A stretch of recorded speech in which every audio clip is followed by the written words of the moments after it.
कहाँ उपजे धानावा, कहाँ रे उपजे सोनावा,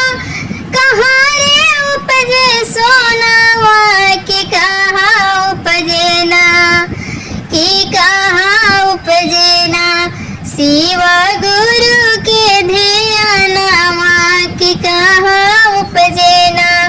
शिव गुरु के ध्यानवा, कि कहाँ उपजे ना, कहाँ उपजे धानावा, कि कहाँ उपजे सोनावा, कि कहाँ उपजे सोनावा, कि कहाँ उपजे ना, कि कहाँ उपजे ना, शिव गुरु के ध्यानवा, कि कहाँ उपजे ना, शिव गुरु के ध्यानवा, कि कहाँ उपजे ना। खेते उपजे धानावा, सोनारवा घरे सोनावा, सोनारवा घरे सोनावा, कि शिव चर्चा में होखे ना, शिव चर्चा में होखे ना, शिव गुरु के ध्यानवा, शिव चर्चा में होखे ना,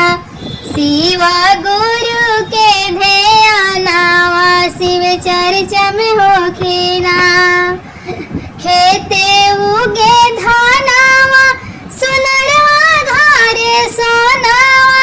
सोनारवा घरे सोनावा, शिव चर्चा में होखे ना, हो शिव चर्चा में होखे ना, शिव गुरु के ध्यानवा, शिव चर्चा में होखे ना,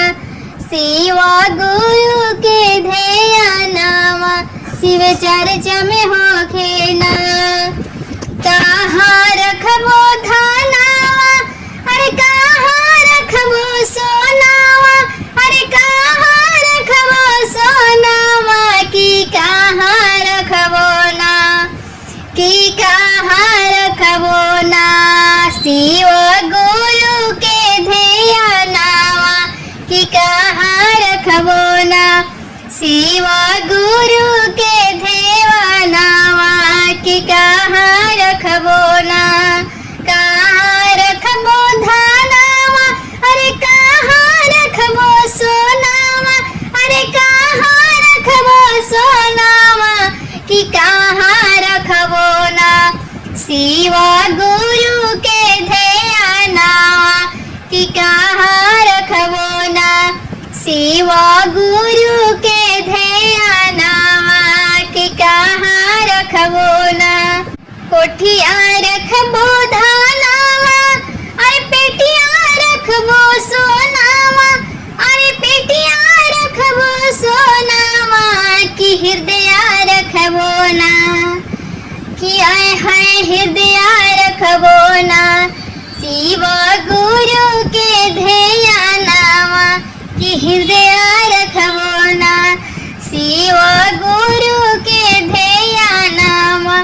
कि हृदय रखबो ना।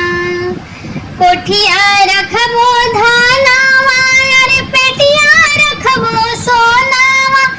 अरे पेटिया रखबो सोनावा, कि हृदय बसैबो ना,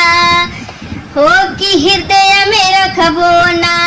शिव गुरु के ध्यानवा, कि हृदय में रखबो ना, शिव गुरु के ध्यानवा, कि हृदय में रखबो ना, शिव गुरु के ध्यानवा, कि मन में बसैबो ना। कहाँ उपजे धानावा, कि कहाँ उपजे सोनावा, कि कहाँ उपजे सोनावा, कि कहाँ उपजे ना, कि कहाँ उपजे ना, शिव गुरु के ध्यानवा, कि कहाँ उपजे ना, शिव गुरु के ध्यानवा, कि कहाँ उपजे ना, शिव गुरु